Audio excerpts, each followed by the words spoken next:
मंगल गीत।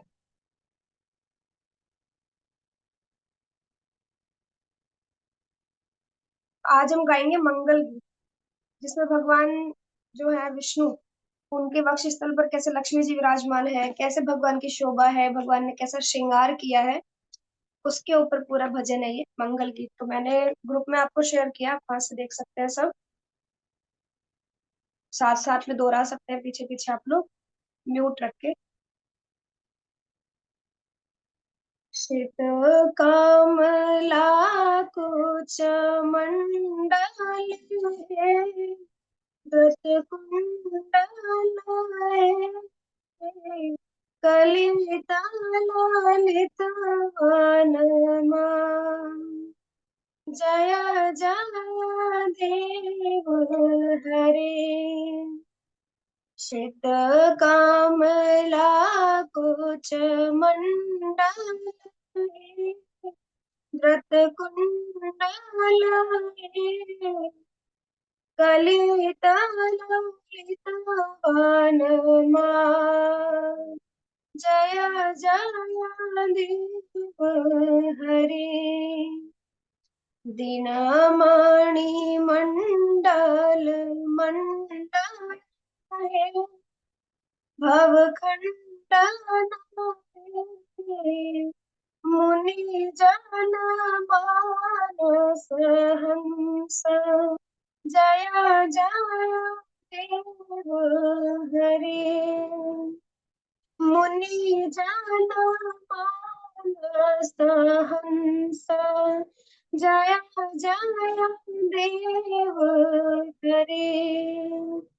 कालिया विषधर गंजन है, जनरंजन है, यदुकुल नलिन दिनेश, जय जय देव हरे। यदुकुल नलिन दिनेश, जय जय देव हरे। मधुमूर नरक विनाशाय, गरुड़ासन सुरकुल केली निधान, जय जय देव हरे। सुरकुल केली निधान, जय जय देव हरे। अमल कमल दल लोचन है, भव मोचन है, त्रिभुवन भुवन निदान, जय जय देव हरे। त्रिभुवन भुवन निधान, जय जय देव हरे। जनक सुता कृत भूषण, चित दूषण, समर शमित दश कंठ, जय जय देव हरे। समर शमित दश कंठ, जय जय देव हरे। अभिनव जलधर सुंदर है, धृत मंदर है, श्रीमुख चंद्र चकोर, जय जय देव हरे। श्रीमुख चंद्र चकोर, जय जय देव हरे। तव चरणे प्रणताभयमिति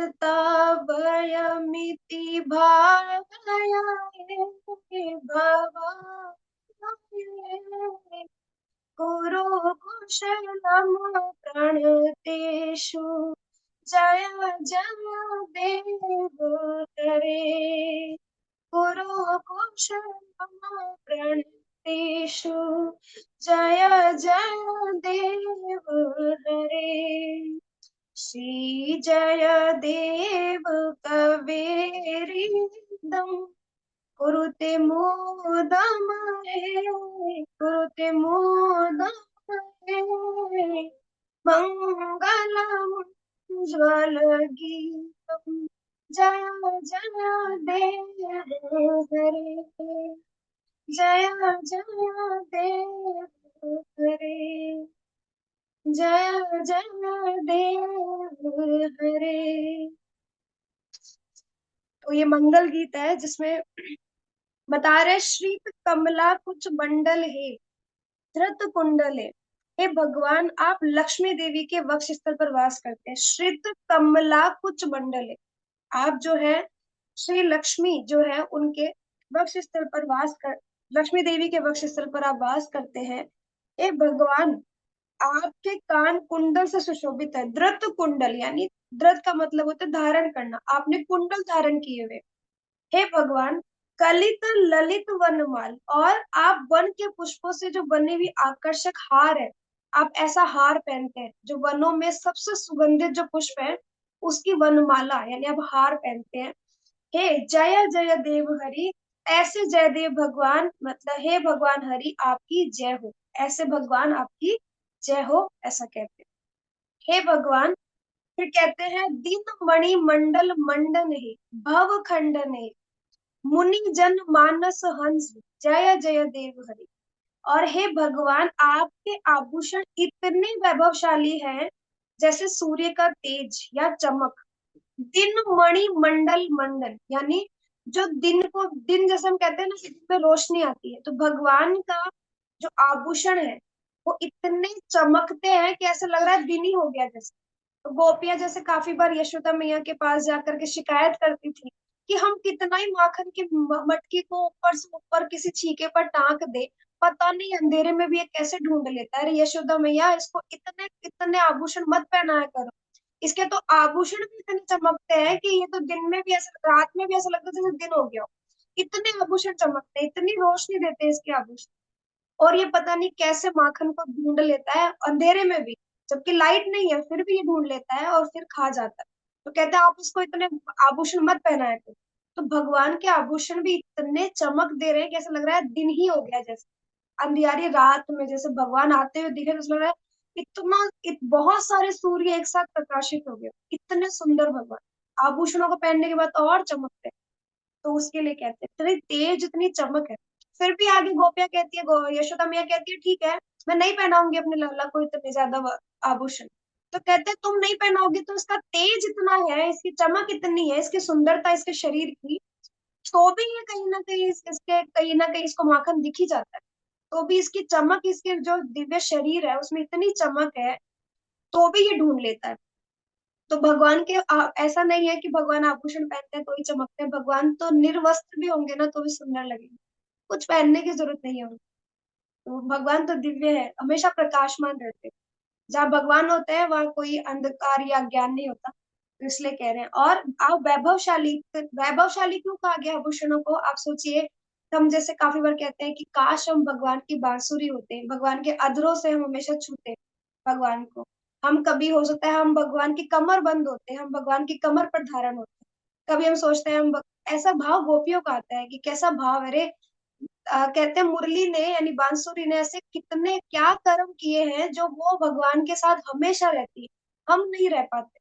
तो वैसे भगवान तो कह रहे हैं आभूषण भी इतने वैभवशाली हैं कि भगवान उनको धारण कर रहे हैं। नहीं तो हर एक आभूषण थोड़ी भगवान धारण करते हैं लेकिन जो भगवान ने जो आभूषण धारण किए वो भी सौभाग्यशाली जिनको भगवान ने धारण किया भगवान ने छुआ है उनको उनसे उनकी चमक और बढ़ गई है। भगवान की चमक में कोई फेरबदल नहीं होता चाहे भगवान कुछ धारण करे या ना करे। लेकिन जो वस्तु धारण की गई है उसकी महिमा और बढ़ जाती है उसकी महिमा और मंडित हो जाती है इसलिए हम ऐसी बात करते हैं। और आप जन्म मृत्यु के चक्कर को तोड़ देने वाले, यानी भव खंडन, इस भव सागर से आप निकाल कर ले जाने वाले। मुनि जन मानस हंस, और मुनियों के लिए कैसे हैं आप? हंस जैसे। और हे हंस, जो साधु संतों के हृदय रूपी शांत झील में तैरते रहते। क्यों कहा गया हंस? क्योंकि जो साधुओं का जो हृदय होता है ना, वो बहुत निर्मल होता है, बहुत शांत होता है। साधु जो होते हैं ना, बहुत शांत होते हैं, उनका मन जो है हमारे जैसे डगमगाता नहीं है यहाँ वहाँ।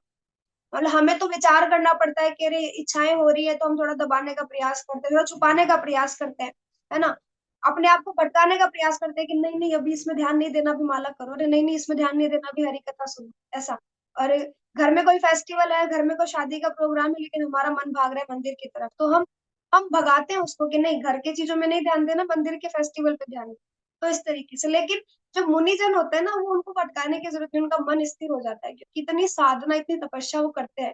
तो हमेशा उनका जो हृदय है, जो शांत एकदम झील की जैसे, है ना, नदी तो बहुत उफान मारती हुई आती है, झील एकदम जो शांत रहती है, तो वैसा मुनिजनों का जो हृदय है, उसमें आप हंस के समान, क्योंकि आप हमेशा उसमें विराजमान रहते हैं। और कहते हैं, हे भगवान जयदेव, भगवान हरि आपकी जय हो, आपकी जय जयकार हो। कालीय विषधर गंजन है, जन रंजन है। हे भगवान, आप क्या है, आपके विषैले कालिय नाग को परास्त किया।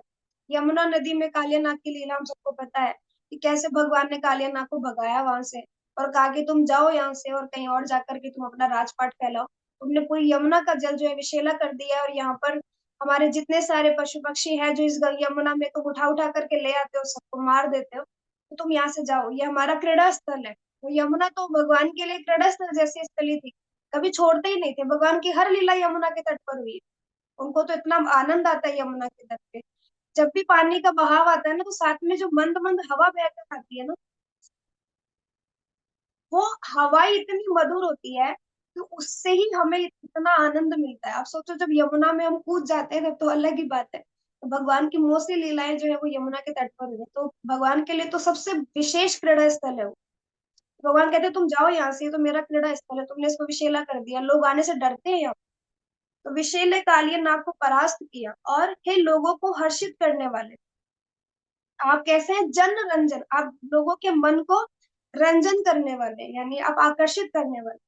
यदुकुल नलिन दिनेश, और आप यदुकुल में कैसे आए हैं, सूर्य के जैसे बनकर आए, आप तेज चमकदार सूर्य है यदुकुल। कितने सारे यदुवंशी हुए, उस यदुवंश में सबसे, हम क्यों यदुवंश को याद करते हैं, सिर्फ कृष्ण की वजह से। नहीं तो हम उनके जाने के बाद किस यदुकुल की बात कर रहे हैं। तो यदुकुल वंश जो है वो है ही भगवान की वजह से। तो उस यदुकुल के सूर्य जो है वो कृष्ण है। कह रहे हैं कि आप यदुवंश रूप कमल के पुष्प को खिला देते हैं, और हे जयदेव, हे भगवान हरि आपकी जय जयकार हो। मधु मूर नरक विनाशन, गरुड़ासन है। तो मधु और मूर, जो दो राक्षस है, हे मधु, मूर और नरक नाम के जो दो राक्षस है, उनका आप वध करने वाले हैं। हे भगवान, आप गरुड़ की पीठ पर सवार होते हैं, गरुड़ासन, आप गरुड़ को आसन बना करके धारण करके आप उसकी सवारी करते हैं। सुरकुल केली निदान, और आप कैसे हैं, आप सुरकुल केली निदान, आप तो ईश्वर, आप देवताओं के वंश में लीलाओं का आनंद उठाते हैं। सुरकुल केली निदान, मतलब सुर मतलब देवता, और कुल मतलब उनकी जगह पे, वहां पर जाके भी आप उनकी लीलाओं में आनंद उठाते हैं। हे भगवान जयदेव, हे भगवान हरि आपकी जय जयकार हो। तो इस तरीके से भगवान का गुणगान किया जा रहा है। कौन कौन आप हैं, क्या क्या आप करते हैं, तो आपकी तो हर तरह से जय जयकार। अमल कमल दल लोचन है, भव मोचन है।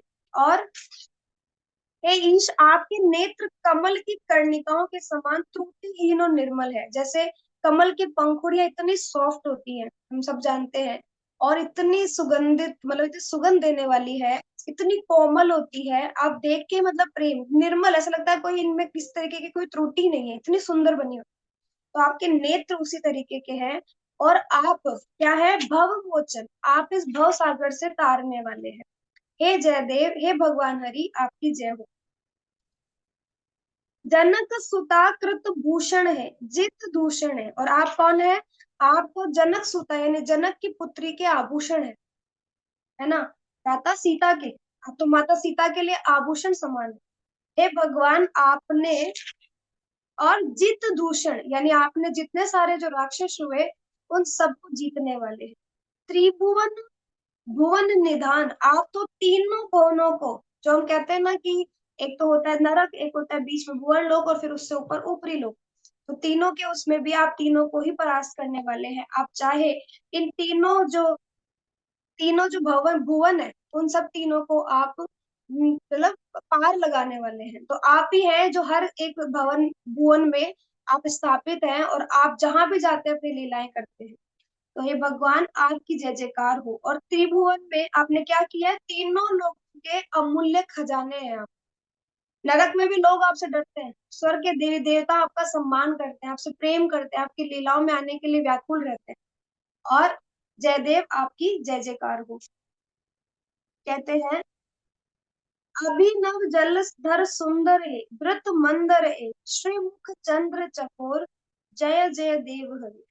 और हे भगवान आप कैसे हैं, नए वर्षा के मेघों के समान सुंदर है। जैसे पहली पहली जो बारिश होती है, जब बादल आते हैं तो वो कितने सुंदर लगते हैं, बाद में तो फिर वो घने होते चले जाते हैं, काले पड़ जाते हैं।